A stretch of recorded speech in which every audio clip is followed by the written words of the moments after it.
Bonjour, bonsoir à tout le monde. Alors, nous continuons avec notre partage du livre d'Osée. Nous allons lire le chapitre 12, 13 et 14 pour clôturer avec ces livres. En fait, nous ne clôturons pas sur l'enseignement, sur le partage ou sur la recommandation de l'Éternel. Nous allons plutôt clôturer sur ce livre, mais le partage continue, c'est-à-dire l'enseignement continue. Nous allons continuer avec d'autres partages, d'autres écritures de la Bible, juste pour appuyer cet enseignement. Donc, il y a quelques passages bibliques, quelques écritures qui vont nous servir d'appui, que nous allons lire, que nous allons continuer, avec lequel nous allons continuer à faire les partages, à continuer avec cet enseignement.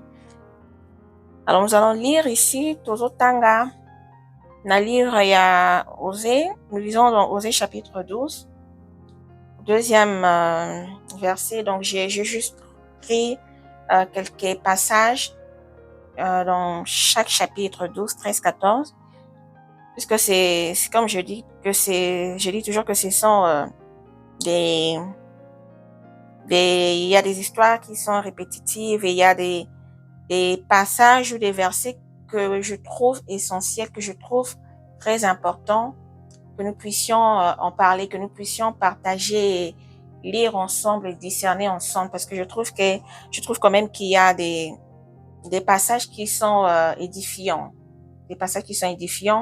qui nous aideront à mieux discerner, à mieux comprendre les révélations ou la volonté ou la pensée de Dieu.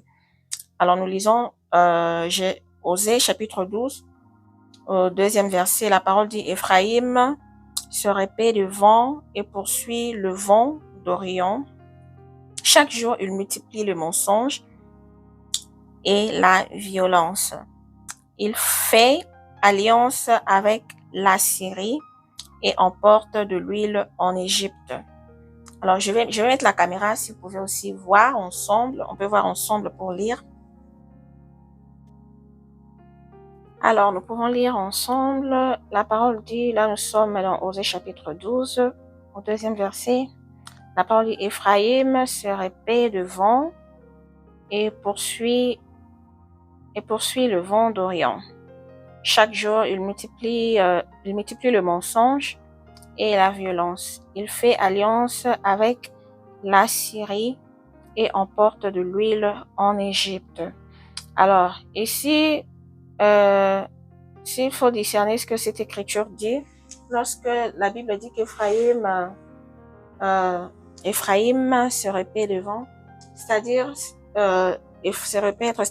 Éphraïm s'entoure, il amasse des vents, il amasse le vent, donc il s'entoure de vent. C'est comme on dit, qui sème le vent récolte la tempête. C'est toujours dans le livre de Osée, dans le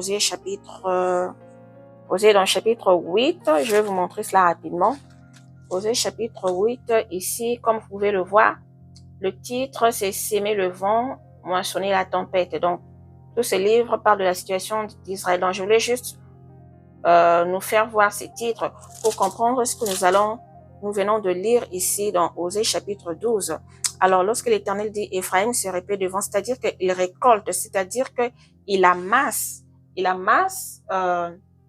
problèmes, il s'entoure des vents. Ces vents peuvent représenter des problèmes ou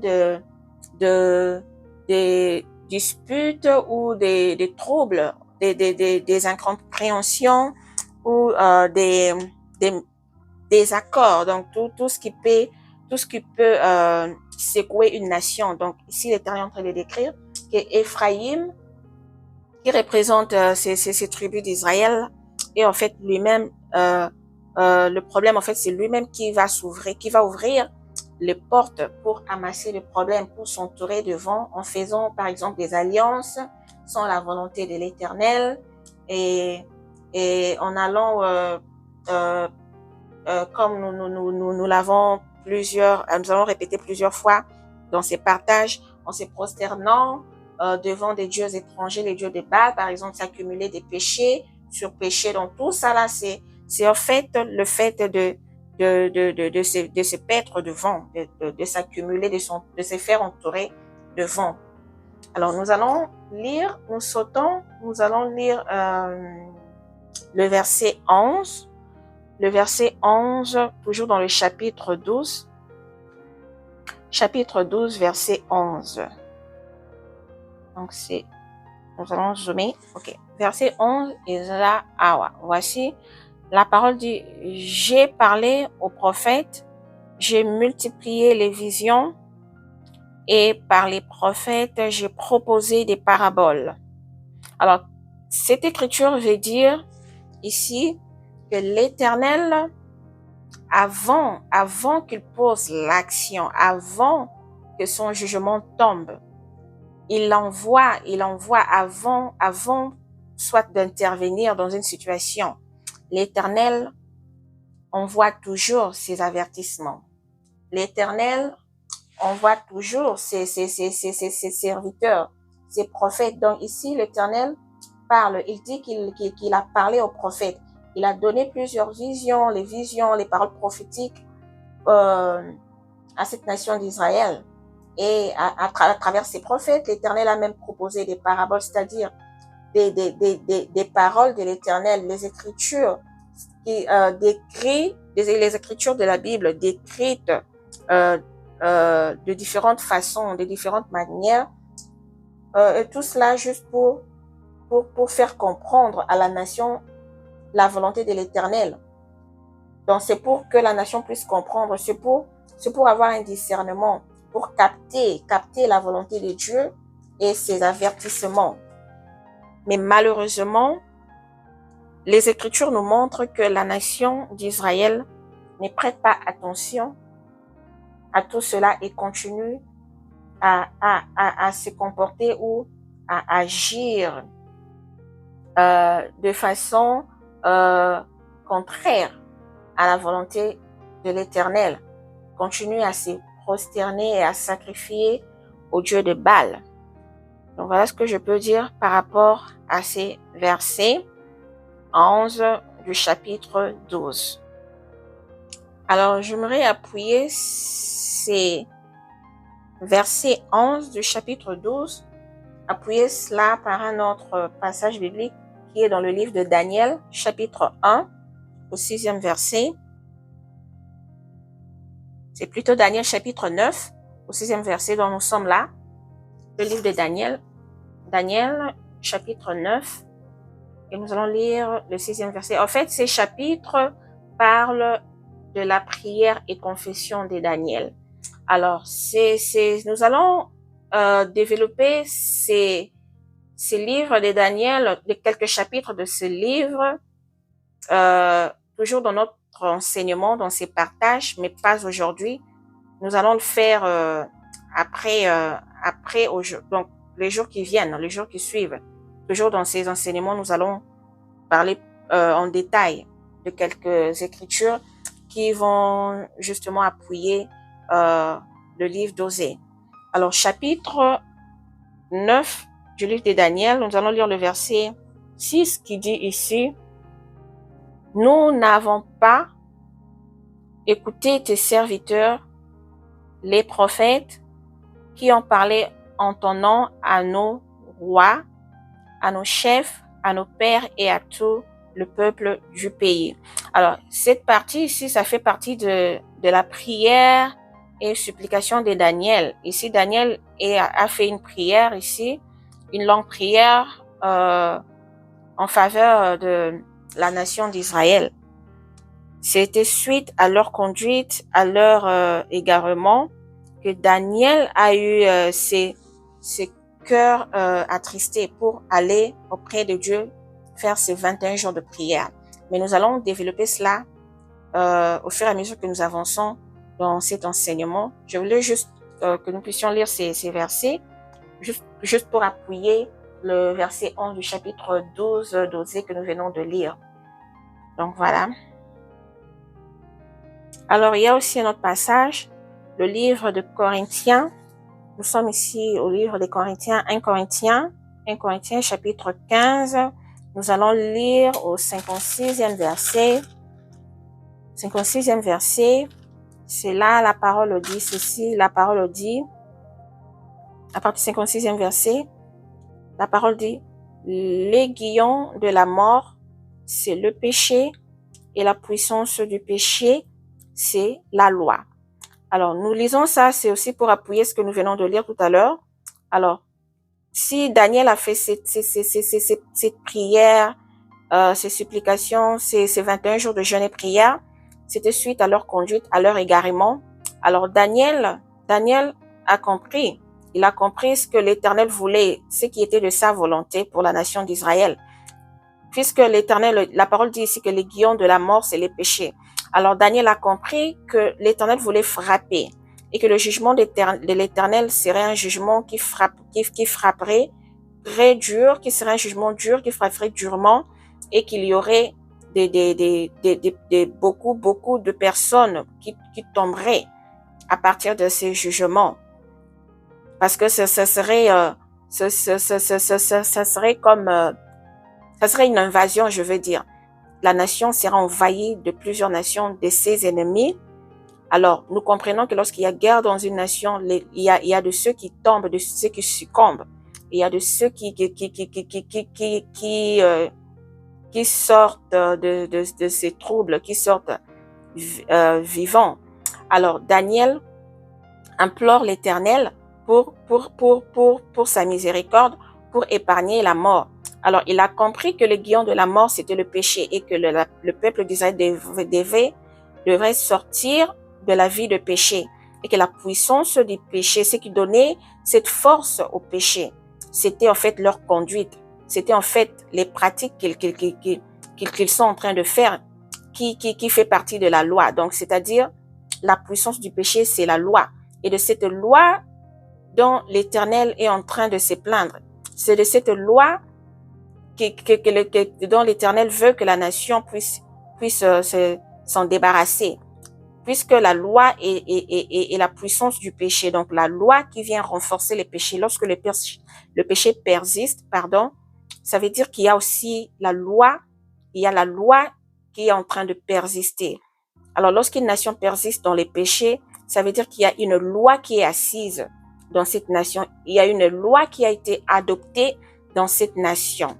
Alors, cette loi était cette loi de la prostitution, de la prosternation, de cette prosternation aux dieux étrangers. Le fait d'avoir accepté l'acceptation de dieux étrangers, de dieux des Baals, ces dieux des outils ou de bois taillés des mains d'hommes, toutes ces pratiques, tous ces objets auprès desquels les gens vont se prosterner. Alors ça devient une loi et c'est cette loi que l'Éternel veut bannir, c'est cette loi que l'Éternel veut enlever, qui veut que cette loi dont l'Éternel veut que la nation puisse s'en débarrasser. Donc voilà, ces passages juste pour faire comprendre ce qui est le souci de Daniel, qui est cette recommandation de l'Éternel pour la nation d'Israël. Maintenant, nous lisons Osée chapitre 13. Nous allons prendre le premier au 3e verset. La parole dit, « Lorsque Ephraïm me parlait, c'était une terreur. Il s'élevait en Israël. » Donc, ces passages veulent dire que il s'élevait en Israël une terreur lorsque Ephraïm parlait. Donc, ça veut dire que cette nation d'Israël, auparavant, c'était une nation très puissante. Une nation, lorsqu'elle parle, lorsqu'elle se tient devant les peuples des autres nations, cette nation avait une forte influence. Cette nation, elle bouleversait en fait. Elle était dotée d'une autorité, d'une influence élevée et elle était respectée parmi les nations. Alors, lorsque nous lisons la suite, la parole dit « Mais il s'est rendu coupable par balle et il est mort. Que veut dire ces passages? L'Éternel veut dire ici que cette gloire, cette dignité, ce pouvoir, cette puissance, cette autorité, ce pouvoir qu'il avait donné à Israël, qu'il avait doté à la nation d'Israël, l'Éternel dit que la nation a perdu cette dignité, cette considération et ce pouvoir vis-à-vis de Dieu lui-même d'abord et des nations parce que cette nation s'est livrée auprès de Dieu des Baals. Alors l'Éternel dit qu'ils ont perdu en fait cette dignité de l'Éternel. Et voilà pourquoi l'Éternel dit qu'il est mort. Donc Éphraïm est mort. Ce n'est pas, ici il ne s'agit pas d'une mort physique, mais d'une mort, pas d'une mort concrète. En fait, c'est comme une mort abstraite, une mort que l'on ne voit pas aux yeux physiques, mais qui, devant l'Éternel, est plutôt cette perte de cette dignité, cette manque de considération qu'ils avaient à ses yeux, aux yeux de l'Éternel et des autres nations. Vous savez, lorsqu'une nation est tout le temps secouée par d'autres nations, par des vents, par des guerres, une nation est tout le temps attaquée par ses voisins, ses ennemis, en quelque sorte, cette nation, elle perd sa valeur lorsque elle est tout le temps frappée. Oui, elle peut réagir, elle réagit, mais lorsqu'il en est de trop, lorsqu'elle continue à être frappée, et il y aura des moments où il y aura, cela pourrait arriver que cette nation ait des ennemis qui sont un peu plus forts qu'elle, et que la nation subirait une humiliation ou une faiblesse. Elle deviendrait comme une proie, ok, proie aux yeux de tous, de tout le monde. Nous pouvons le constater actuellement, il y a des pays qui sont en guerre et qui subissent ces humiliations, ces pays qui n'arrivent pas à réagir ou qui sont en fait perdus ou désorientés, qui ne savent plus quoi faire. Alors tout ça là, ça englobe en fait cette image. Tout ça là va salir l'image de la nation et c'est comme c'est une nation qui est la nation de l'Éternel. Alors l'Éternel pour lui, à cause de tous ses péchés, de tous ses actes abominables devant ses yeux, que lui, l'Éternel, considère abominables. Alors pour lui, cette nation est comme une nation morte devant lui à cause de tout cela, parce que c'est lui qui est le créateur de cette nation. C'est lui qui a doté de cette nation, qui lui a doté de ce pouvoir, de cette dignité, mais il trouve qu'elle est en train de perdre toutes ces valeurs à cause de tous ces actes. Lorsque nous continuons, la Bible dit, maintenant, ils continuent à pécher, ils se font avec leur argent des images en métal fondu, des idoles de leurs inventions. Et le chapitre, verset 3 ici, continuons. Toutes sont l'œuvre des artisans. On dit à leur sujet que ceux qui sacrifient baisent le veau. C'est pourquoi ils seront comme la nuée du matin. Alors ici, l'Éternel est en train de faire tomber sa sentence. Donc, il est en train de dire à la nation d'Israël ce qu'il va leur arriver à cause de ces actes, à cause de ces actes posés. L'Éternel dit que c'est pourquoi ils seront comme la nuée du matin. La nuée du matin, on en a parlé dans les vidéos précédentes. Je vais survoler rapidement. Il s'agit ici, en fait, c'est une description. Nous savons que lorsque le matin arrive, donc c'est-à-dire que c'est un nouveau jour, il y a le soleil qui doit se lever. Alors la nuée du matin, c'est une nuée qui ne traîne pas, une nuée qui ne dure pas, qui vient juste annoncer le jour et qui va vite partir, disparaître pour laisser la place au soleil, pour que le soleil se lève. Donc cette nuée, c'est une nuée comme une nuée légère, une nuée qui ne résiste pas, qui ne dure pas longtemps en fait, puisque le temps, lorsque le jour vient, le jour commence, les temps avancent et les climats changent aussi. Alors cette nuée du matin doit disparaître pour laisser la place aux autres climats ou au temps d'avancer, aux heures d'avancer. Donc c'est comme ça que l'Éternel est en train de décrire la nation d'Israël. C'est comme ça qu'ils seront à cause de leurs actes. Donc cette nuée qui ne dure pas, une nuée légère qui disparaît rapidement. Donc c'est-à-dire qu'une nation qui est fragile. Et lorsque nous continuons comme la rosée qui bientôt se dissipe, la rosée, si on en a parlé, on a discerné selon ce qu'on a pu discerner. On en a parlé aussi dans les vidéos précédentes, que la rosée, en fait, c'est les pleuvinettes, les gouttelettes d'eau qui tombent au petit matin, qui annoncent, en fait, le lever du soleil. En fait, la rosée, c'est ces petites gouttes d'eau qui tombent le matin. Alors, l'Éternel ici, il décrit Israël et au même moment, il est en train d'annoncer un événement. Il est en train d'annoncer quelque chose qui bientôt va arriver. Donc, il dit qu'Israël sera comme la rosée qui bientôt se dissipe. Donc, c'est-à-dire une rosée qui bientôt disparaît, qui bientôt va disparaître. Nous en avons parlé selon la révélation dans les vidéos précédentes qu'il s'agisse de l'enlèvement de l'Église. Donc, l'enlèvement de l'Église, la rosée, ce sont de ces gouttelettes d'eau qui arrosent le matin, qui annoncent le lever du soleil. En fait, ça donne une fraîcheur, ça donne un bon moment. C'est vraiment, ça donne un beau vent. Il fait pas froid, il fait pas chaud. En fait, ça soulage un peu. Mais l'Éternel dit qu'elle va bientôt disparaître. Nous savons que les Écritures nous disent que l'Église est le sel du monde. L'Église est la lumière du monde. Donc, l'Église qui donne le goût dans le monde. Alors, lorsqu'elle va disparaître, donc cette lumière va disparaître, ce goût va partir. Donc, c'est sa lumière qui fait à ce que le monde vive. C'est son aura, c'est son énergie qui fait vivre. Alors, lorsqu'elle disparaîtra bientôt, et s'il y aura un chaos, il y aura un chaos dans le monde. Donc, ici, il s'agit de l'enlèvement, selon les discernements que nous avions eu et nous en avons parlé dans les vidéos précédentes.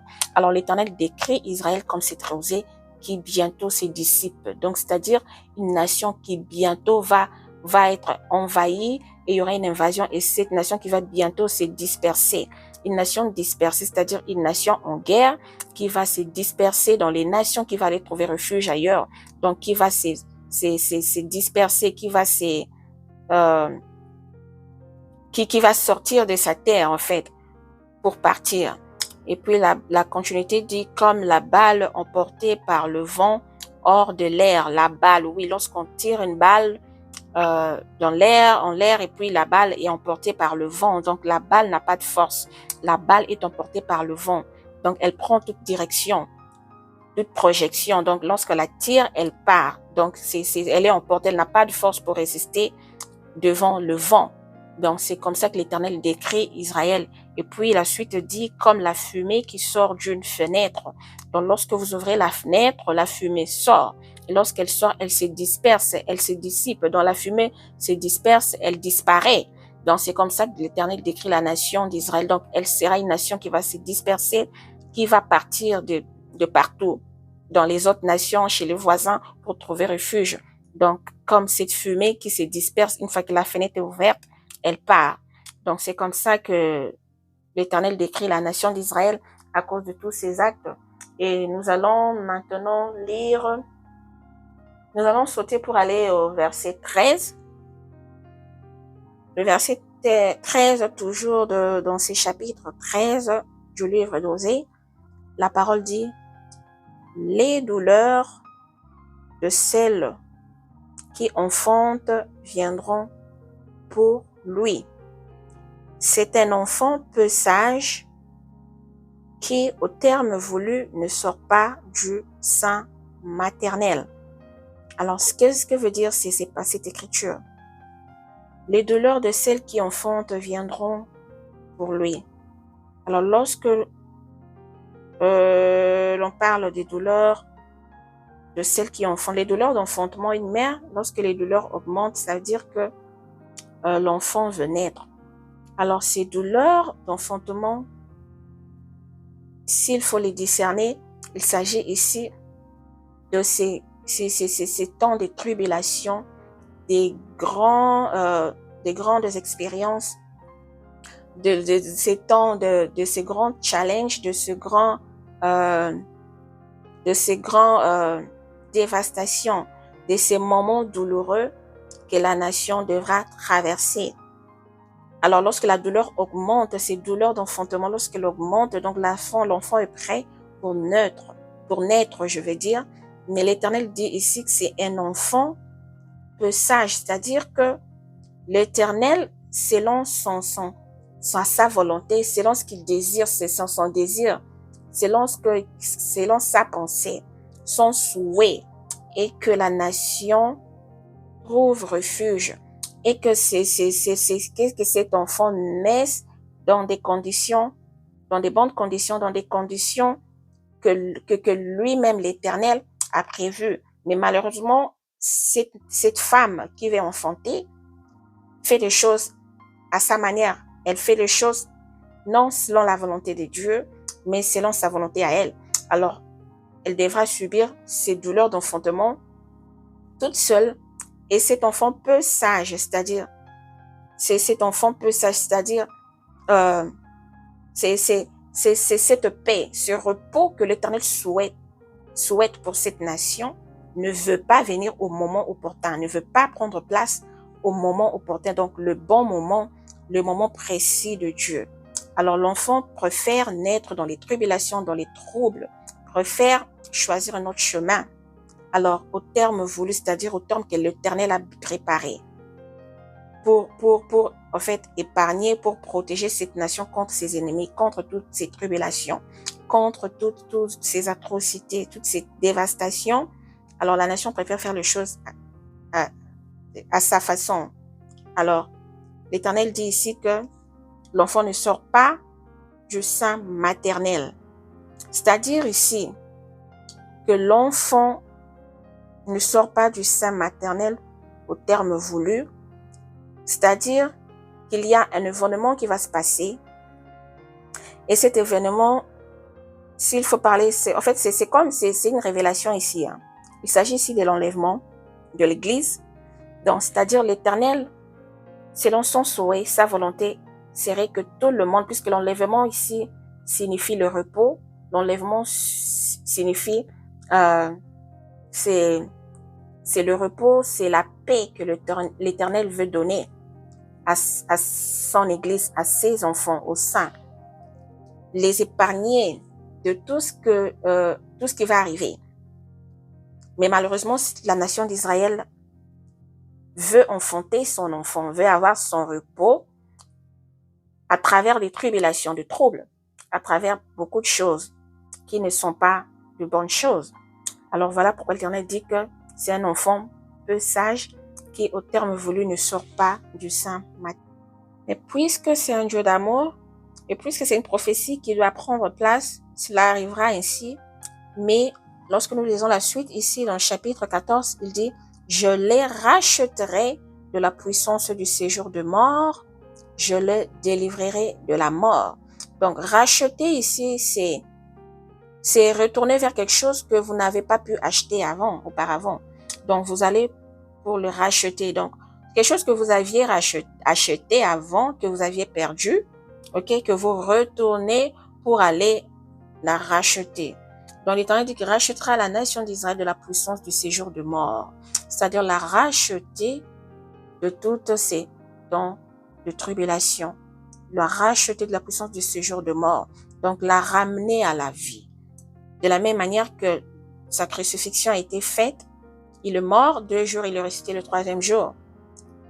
Donc, c'est de la même manière qu'il ira pour ressusciter la nation d'Israël dans les séjours de mort et la ramener à la vie le 3e jour de sa résurrection. Voilà pourquoi il dit que je le délivrerai de la mort. Et lorsque nous lisons la suite de ces passages, et la Bible dit ici, « Ô mort, où est ta peste? Séjour de mort, où est ta destruction? Mais le repentir se dérobe à mes regards. » Donc ici, c'est lorsque l'Éternel va vaincre la mort pour cette nation, et c'est là qu'elle reviendra à la vie et elle sera sauvée. Alors lorsque nous sautons et nous venons lire le dernier le dernier verset de ce chapitre 13, la parole dit « Samarie sera punie parce qu'elle s'est révoltée contre son Dieu. Ils tomberont par l'épée leurs petits-enfants seront écrasés et l'on fendra le ventre de leurs femmes enceintes. Alors, là, ça fait partie de ces tribulations qui vont arriver après avoir, comme je viens de le dire, de manquer, après avoir manqué cet accouchement dans la paix, dans le repos, c'est-à-dire cet enfant peu sage. Alors, il y aura des événements qui vont arriver. Et ici, la Samarie, comme je l'avais dit, selon les recherches historiques, Samarie ici, s'il faut parler de la Samarie actuelle, ici, il s'agirait de la Cisjordanie. Cisjordanie qui est une terre proche d'Israël et de la Palestine. Donc, ce sont tous des peuples de Dieu, mais qui ont été égarés, qui ont tourné le dos à l'Éternel. Alors, la Samarie aussi fait partie de ce jugement qui tomberont lors des temps des tribulations, qui est la Cisjordanie actuelle. Donc, pour ces passages que nous venons de lire de l'ordre d'enfantement, nous allons développer cela, nous allons appuyer cela avec d'autres écritures de la Bible, telles que nous avançons dans ces partages, dans cet enseignement. Il y a beaucoup à partager. Alors, nous continuons, il y aura beaucoup de choses à dire sur ça. Il y a les écritures qui appuient, qui sont dans le livre d'Apocalypse, dans 1 Thessaloniciens, dans le livre de Matthieu, ainsi de suite. Alors maintenant, nous allons lire le livre d'Osée, chapitre 14. Osée 14, du 4e. Nous sommes là, Osée chapitre 14. Et nous allons commencer 4e verset, 4e ou 5e. La parole dit: je réparerai leurs infidélités, j'aurai pour eux un amour sincère, car ma colère s'est détournée d'eux. Je serai comme la rosée pour Israël, il fleurira comme le lit, et il poussera des racines. Nous sommes là, il poussera des racines comme les Liban. Alors ici, c'est une promesse à venir pour la nation d'Israël. Après avoir traversé ces temps de tribulation, alors l'Éternel promet de racheter cette nation. L'Éternel promet de réparer leur infidélité. Et il dit qu'il sera comme la rosée pour Israël. Alors, nous avons parlé de la rosée dans les vidéos précédentes, nous avons expliqué. Dans la rosée qui vient introduire, qui vient signaler, qui vient annoncer la présence du Messie, la présence de Jésus-Christ, de son retour. Lui qui est le lever, le soleil, le vent, le soleil de justice. Alors la rosée qui vient annoncer le lever du soleil, qui est lui-même Jésus-Christ le Messie, son retour. Alors la rosée là viendra annoncer le retour du Seigneur. La rosée, comme l'Éternel dit qu'il sera comme la rosée pour Israël. Donc il reviendra, sa deuxième venue après les temps des tribulations, des grandes tribulations. Donc il reviendra comme la rosée pour cette nation d'Israël. Cette rosée qui vient donner la joie, qui vient donner la fraîcheur, qui vient redonner la vie à ce peuple après avoir traversé ces épreuves dures. Alors il dit qu'il fleurira comme le lit. Donc la nation d'Israël fleurira. Israël fleurira comme le lit et il le poussera des racines comme les Liban. Alors là, c'est une promesse à venir après ces temps de tribulation. Et enfin, nous allons lire le tout dernier passage ou le tout dernier verset du livre du prophète Osée. Donc, voici le passage qui clôture ce livre. Donc, le dernier chapitre, c'est le chapitre 14 et son dernier passage, c'est le verset 9. La parole dit, ici l'Éternel dit, que celui qui est sage prenne garde à ces choses, que celui qui est intelligent les comprenne, car les voies de l'Éternel sont droites, les justes y marcheront, mais les rebelles y tomberont. Voilà, c'est avec ces paroles que l'Éternel clôture ces livres d'Osée. Qu'est-ce qu'il veut dire par là? Alors, selon notre discernement, l'Éternel dit que c'est lui qui est sage, prenne garde à ces choses, c'est-à-dire en lisant, en méditant ces livres, par l'aide du Saint-Esprit, nous prenons garde à ces choses. Donc, nous essayons de comprendre ce qui est caché, c'est quoi ces révélations cachées dans ces livres et nous en prenons garde. Donc, c'est-à-dire que nous comprenons par la sagesse, par l'aide du Saint-Esprit, nous comprenons et nous prenons garde, c'est-à-dire nous restons éveillés à ces choses. Ce n'est pas juste lire, discerner, comprendre, mais restons éveillés. Observons le temps, observons les saisons, observons les événements et restons accrochés à l'Éternel et en ayant une vie de prière constante, gardons cette communication avec notre Jésus-Christ, avec le Saint-Esprit. Donc voilà pourquoi nous prenons garde de cette façon que nous allons prendre garde de ces choses que nous avons pu discerner par l'aide du Saint-Esprit, que nous avons pu comprendre. Alors nous continuons, ce n'est pas juste lire et c'est fini, non. Nous continuons cette marche avec notre Seigneur jusqu'à ce qu'il revienne pour nous prendre. Et la suite dit que celui qui est intelligent les comprenne. Alors l'intelligence vient de Dieu, c'est Dieu qui donne l'intelligence et la sagesse. Et la Bible dit même que tous ceux-là qui en manquent puissent en demander à l'Éternel car il les donne gratuitement. Il dit quiconque, que ce soit les païens, les croyants, les non-croyants. Lorsque vous faites cette prière, l'Éternel est là pour vous les accorder. Donc, vous donner l'intelligence et la sagesse. Alors, il dit que c'est lui qui est intelligent les comprenne.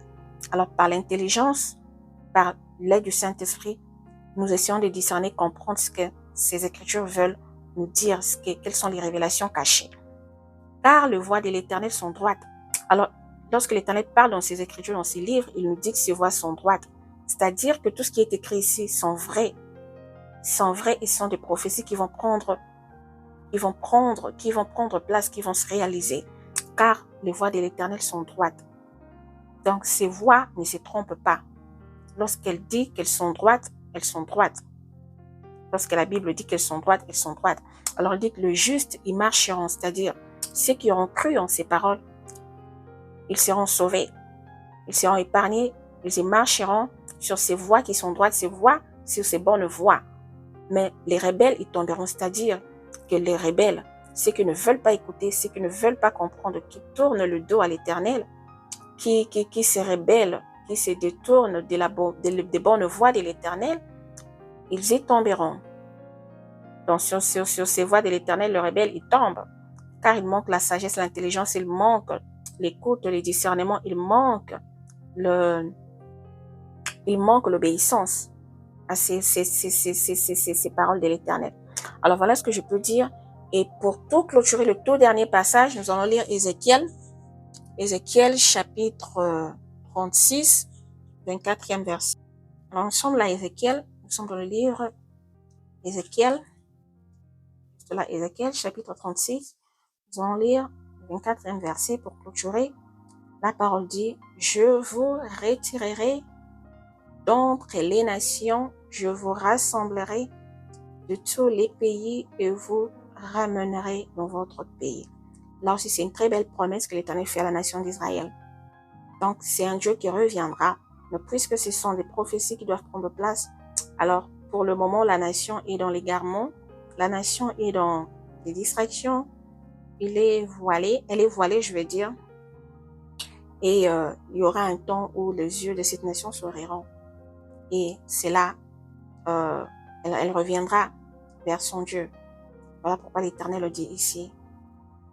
Il le retirerait d'entre les mains des nations. Des nations, c'est-à-dire toutes ces nations, il envahira auprès desquelles elle ira trouver refuge. Je vous rassemblerai de tous les pays, tous ces pays où elle ira trouver refuge, où elle sera envahie. Et je vous ramènerai dans votre pays. Alors, puisque Israël c'est une terre promise, alors la nation d'Israël finira par reprendre toutes ces terres et reprendra son pays. Alors, c'est par ici que nous clôturons ces passages d'aujourd'hui, ces partages, je veux dire. Alors, nous revenons, puisque vous avez vu, nous avons fini avec le livre d'Osée, mais les partages, l'enseignement sur ces sujets n'est pas fini. Alors, nous allons continuer avec ce que j'ai pu avoir, parler du Saint-Esprit. Nous allons continuer pour mieux comprendre, avoir plus de révélations, plus des connaissances de ces événements qui doivent arriver avant l'enlèvement.